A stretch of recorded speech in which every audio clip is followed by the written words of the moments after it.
Hi friends, இந்த வீடியோவில் ஒரு செட்டு சாரீ ப்ளவுஸ் வந்து பார்க்கலாம்.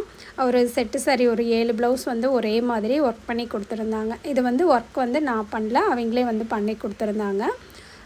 ஆரி ஒர்க் தான் பண்ணியிருந்தாங்க. ரேட் பார்த்திங்கன்னா கொஞ்சம் கம்மியான ரேட்டில் தான் பண்ணியிருந்தாங்க. ஒர்க் வந்து ரொம்ப சூப்பராக இருந்தது. இந்த 7 ப்ளவுஸும் வந்து ஸ்டிச் பண்ணுறதுக்கு வந்து நம்மக்கிட்ட கொடுத்துருந்தாங்க. ஒரே அளவில் ஒரு 3 ப்ளவுஸ் இருந்தது. மற்றது எல்லாமே தனித்தனி ப்ளவுஸ் தான். இதை தான் வந்து நான் ஸ்டிச் பண்ணி இன்றைக்கி என்னோடய ஒர்க் வந்து இதை எளியும் முடிக்கணும்.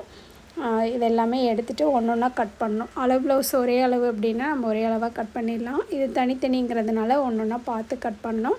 அது மட்டும் இல்லாமல் எப்போவுமே வந்து நீங்கள் ஆரி ஒர்க் பண்ணுறீங்க அப்படின்னா நீங்கள் எந்த டெய்லர்கிட்ட ஸ்டிச் பண்ணுறீங்களோ அவங்கக்கிட்ட கொடுத்து மார்க் பண்ணிவிட்டு போங்க. ஏன்னா இவங்க வந்து நான் ஷிரடி போன டைமில் ஒர்க் பண்ணி வாங்கிட்டு வந்திருந்தாங்க. இப்போ அவங்க அங்கேயே ஒர்க் பண்ணதுனால கொஞ்சம் அளவுகளெல்லாம் மாறி மாறி இருந்தது.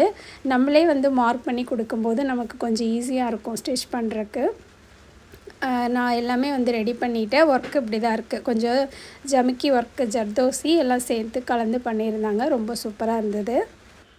எப்போவுமே வந்து ஆரி ப்ளவுஸ்க்கு கழுத்து மார்க் பண்ணுவீங்கள, கழுத்து மார்க் பண்ணும்போது மேலே வந்து 1/2 இன்ச் நம்ம ஷோல்ட்ரு பிடிக்கிறதுக்காக எக்ஸ்ட்ரா விடுவோம்.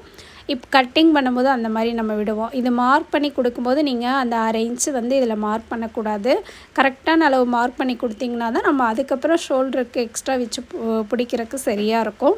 அதே மாதிரி ஸ்லீவுமே அப்படி தான். நீங்கள் கை சுற்றளவு 10 இன்ச் அப்படின்னா கரெக்டாக 5 மார்க் பண்ணாமல் ஒரு 4.25 அப்படி மார்க் பண்ணிங்கன்னா தான் நம்ம ஜாயின் பண்ணுறக்கும் கரெக்டாக இருக்கும். இதெல்லாம் ஃபாலோ பண்ணி பாருங்கள். ஆரி ப்ளவுஸ் வந்து தைக்கிறது ரொம்பவே ஈஸி தான். இந்த ஒர்க்கெல்லாம் எப்படி இருக்குன்னு சொல்லிட்டு மறக்காமல் கமெண்ட் பண்ணுங்கள். சேனலுக்கு புதுசாக இருந்தாலும் சப்ஸ்கிரைப் பண்ணி சப்போர்ட் பண்ணுங்கள். Thank you friends.